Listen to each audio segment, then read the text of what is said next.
Swastiastu. Baik, sebelumnya perkenalkan nama saya Toy Amanda dengan NIM 1813081005. Baik, pada kali ini saya akan menjelaskan mengenai kinetika reaksi enzim. Yang pertama, sebutkan tujuan praktikum kinetika reaksi enzim ini. Tujuannya yaitu untuk menentukan harga Km dan Vmax suatu enzim. Selanjutnya, jelaskan cara pengukuran kadar enzim dalam suatu bahan.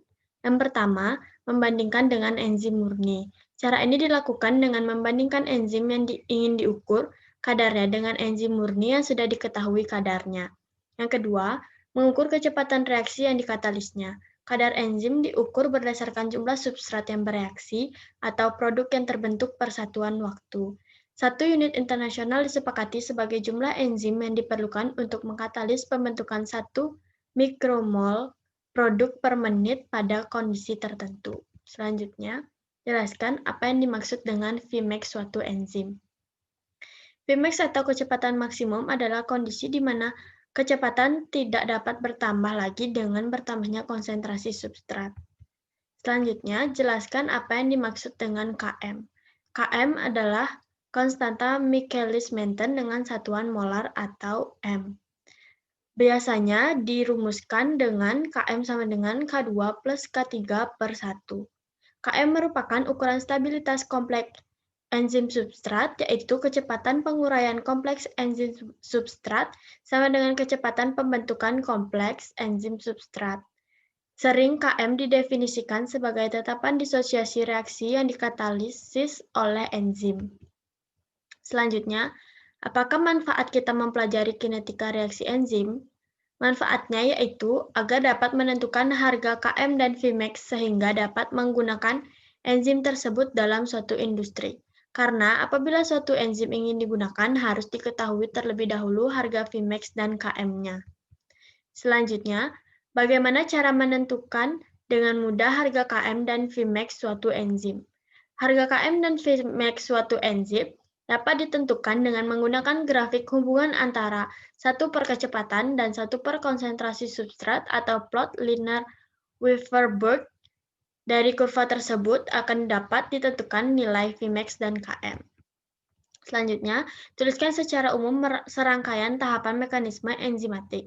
Tahapan mekanisme enzimatik yang terjadi sebagai berikut, yaitu enzim ditambah substrat mengalami reaksi bolak-balik menjadi enzim substrat, mengalami reaksi bolak-balik menjadi kompleks enzim substrat, kemudian menjadi enzim produk, dan mengalami reaksi bolak-balik menjadi enzim plus produk.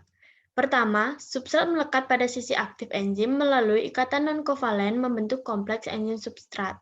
Kompleks enzim substrat dapat berdisosiasi lagi untuk membentuk enzim ataupun substrat, atau dapat bereaksi dalam membentuk enzim dan produk. Setelah pengikatan enzim substrat menjadi mekanisme katalisis yang menurunkan energi dari keadaan transisi reaksi dengan memberikan jalur kimia alternatif untuk reaksi tersebut. Tahap ketiga, produk meninggalkan sisi aktif enzim dan enzim tersebut siap melakukan proses yang sama pada substrat yang baru. Selanjutnya, gambarkan variasi energi sebagai fungsi koordinat reaksi menunjukkan stabilisasi keadaan transisi oleh suatu enzim. Pada kurva reaksi katalis jauh lebih rendah dibandingkan reaksi tanpa katalis dengan reaktan dan juga produk yang sama.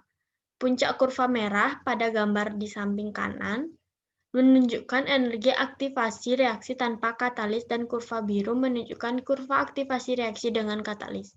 Jadi, penggunaan katalis dapat menghemat energi yang digunakan untuk reaksi. Selanjutnya, jelaskan kinetika reaksi enzim menurut kinetika Michaelis-Menten. Kinetika Michaelis-Menten yaitu laju awal reaksi enzimatis dapat ditentukan dengan menghubungkan laju reaksi atau laju pembentukan produk terhadap konsentrasi substrat. Reaksi enzimatis pada berbagai konsentrasi substrat mengalami dua fase. Yang pertama, ketika konsentrasi substrat rendah, daerah aktif enzim tidak semuanya terikat dengan enzim. Yang kedua, pada konsentrasi substrat tinggi, sisi aktif yang telah terikat seluruhnya dengan substrat. Pada saat ini, enzim telah bekerja dengan kapasitas penuh. Adapun persamaan Michaelis-Menten yaitu V0 sama dengan Vmax dikali konsentrasi substrat per Km plus konsentrasi substrat, di mana V0 itu merupakan laju reaksi awal, Km merupakan tetapan Michaelis-Menten, Vmax merupakan kecepatan maksimum enzim, dan S merupakan konsentrasi substrat. Selanjutnya, tanpa adanya enzim, maka reaksi dapat berlangsung dengan sangat lambat dan sulit. Namun, dengan adanya enzim, maka kecepatan reaksi dapat ditingkatkan sampai 7 kali lipat, di mana reaksi yang dikatalisis oleh enzim dapat berlangsung pada kondisi yang biasa atau suhu di bawah 100 derajat Celcius, dengan tekanan atmosfer dan pH yang netral. Jelaskan mengapa ini bisa terjadi. Hal ini dapat terjadi karena enzim merupakan suatu protein yang mampu mengkatalis reaksi biologis atau aktivitas biokatalitik. Enzim dapat meningkatkan laju reaksi karena dengan adanya enzim, maka reaksi yang terjadi akan memiliki energi aktivasi yang lebih rendah daripada reaksi biasanya. Enzim membantu reaksi dalam menyediakan jalur reaksi yang memiliki energi aktivasi yang lebih rendah untuk transisi substrat menjadi produk dibandingkan dengan proses tanpa katalis, sehingga enzim sering disebut sebagai katalisator. Enzim dapat bekerja dengan baik apabila berada dalam keadaan suhu optimal agar tidak menyebabkan terjadinya denaturasi dan pH netral.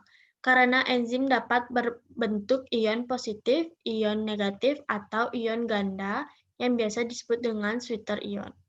Sehingga perubahan pH lingkungan akan berpengaruh terhadap efektivitas bagian aktif enzim dalam membentuk kompleks enzim substrat.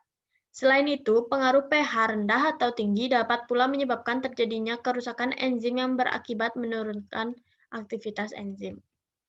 Selanjutnya, berikut adalah postulat reaksi kesetimbangan di mana enzim atau E, substrat atau S, dan produk atau P. Jelaskan maknanya. Di sini ada proses enzim ditambah substrat mengalami reaksi bolak-balik menjadi enzim substrat mengalami reaksi bolak-balik menjadi enzim plus produk. Pertama, substrat melekat pada enzim dengan ikatan non-kovalen membentuk kompleks enzim substrat atau ES. Kompleks enzim substrat dapat berdisosiasi lagi untuk membentuk enzim ataupun substrat atau dapat bereaksi dalam bentuk enzim dan produk.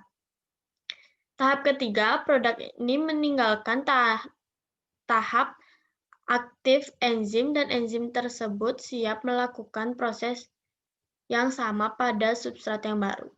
Konstanta kecepatan K1, K2, dan K3 menunjukkan kecepatan yang berhubungan dengan masing-masing tahap proses katalitik.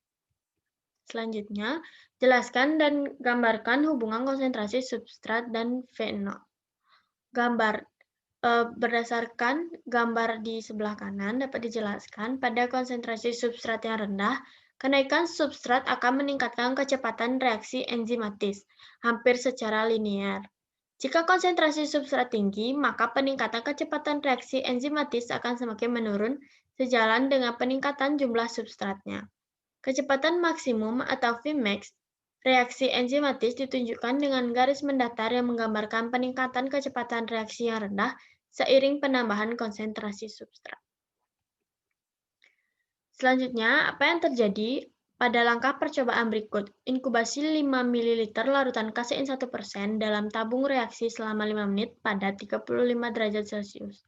Kemudian tambahkan larutan buffer fosfat dan larutan tripsin sambil diaduk perlahan. Langkah ini menyebabkan pembentukan larutan dengan warna coklat yang berasal dari larutan tripsin yang menunjukkan terjadinya reaksi enzimatis antara kasein dan tripsin yang berlangsung pada suhu optimal yaitu 35 derajat Celcius dan pada pH optimal yaitu pH 8 dengan adanya penambahan larutan buffer fosfat. Selanjutnya, inkubasi selama 20 menit pada penangas air dengan suhu 35 derajat Celcius dihitung mulai enzim ditambahkan. Lalu reaksi dihentikan dengan penambahan 3 ml larutan TCA 20% yang disertai dengan pengadukan yang kuat. Jelaskan fungsi TCA dan mengapa diperlukan pengadukan yang kuat. TCA 20% berfungsi sebagai zat yang dapat menghentikan mekanisme pengikatan antara enzim dan substrat serta pH optimum enzim tripsin sekitar 7,8 sampai 8,7. Karena sifat asamnya TCA dapat menghentikan reaksi enzimatis, sehingga menjadi inaktif dan kehilangan fungsi katalitiknya. Diperlukan pengadukan yang kuat, yaitu untuk membuat larutan menjadi homogen dan agar reaksi merata. Selanjutnya, suatu penelitian tentang enzim diperoleh data sebagai berikut. Tentukan nilai Vmax dan Km lewat grafik. Di sini dicari terlebih dahulu nilai 1 per konsentrasi substrat dan 1 per kecepatan. Data yang didapatkan dapat dilihat pada tabel. Kemudian setelah didapatkan nilai 1 per konsentrasi substrat dan 1 per kecepatan, dibuatkan kurva hubungan antara 1 per kecepatan dengan 1 per konsentrasi substrat, di mana kurva yang dihasilkan antara 1 per kecepatan dengan 1 per konsentrasi substrat menghasilkan persamaan garis, yaitu Y sama dengan 5 kali 10 pangkat min 5X ditambah 3,989. Persamaan ini dikaitkan dengan persamaan yang dinyatakan oleh Lineweaver-Burk, yaitu 1 per V0 sama dengan Km per Vmax dikali 1 per konsentrasi substrat tambah 1 per Vmax. Di mana berdasarkan persamaan tersebut, maka dapat ditentukan bahwa Y adalah menyatakan 1 per V0 gradien, M menyatakan Km per Vmax, serta intercept B menyatakan 1 per Vmax. Diketahui bahwa harga Vmax merupakan harga saat X sama dengan 0, sehingga Y sama dengan 5 kali 10 pangkat 5 dikali 0 ditambah 3,989, sehingga didapatkan hasil yaitu 3,989, sehingga nilai Vmax yang didapatkan yaitu 1 per 3,989 sama dengan 0,251 mikromol per liter. Sedangkan titik potong pada sumbu 1 per konsentrasi substrat adalah min 1 per Km, yaitu harga saat Y sama dengan 0, sehingga nilai yang didapatkan yaitu X sama dengan min 79780. Dengan demikian, min 1 per Km nilainya adalah min 79.780, maka harga Km yaitu 1,25 kali 10 pangkat min 5 mol per liter. Dan harga Vmax-nya yaitu sebesar 0,251 mikromol per liter, dan Km yaitu 1,25 kali 10 pangkat min 5 mol per liter. Baik, sekian pertanyaan dan pembahasan mengenai kinetika reaksi enzim. Saya tutup dengan terima kasih Om. Santi, Santi, Santi Om.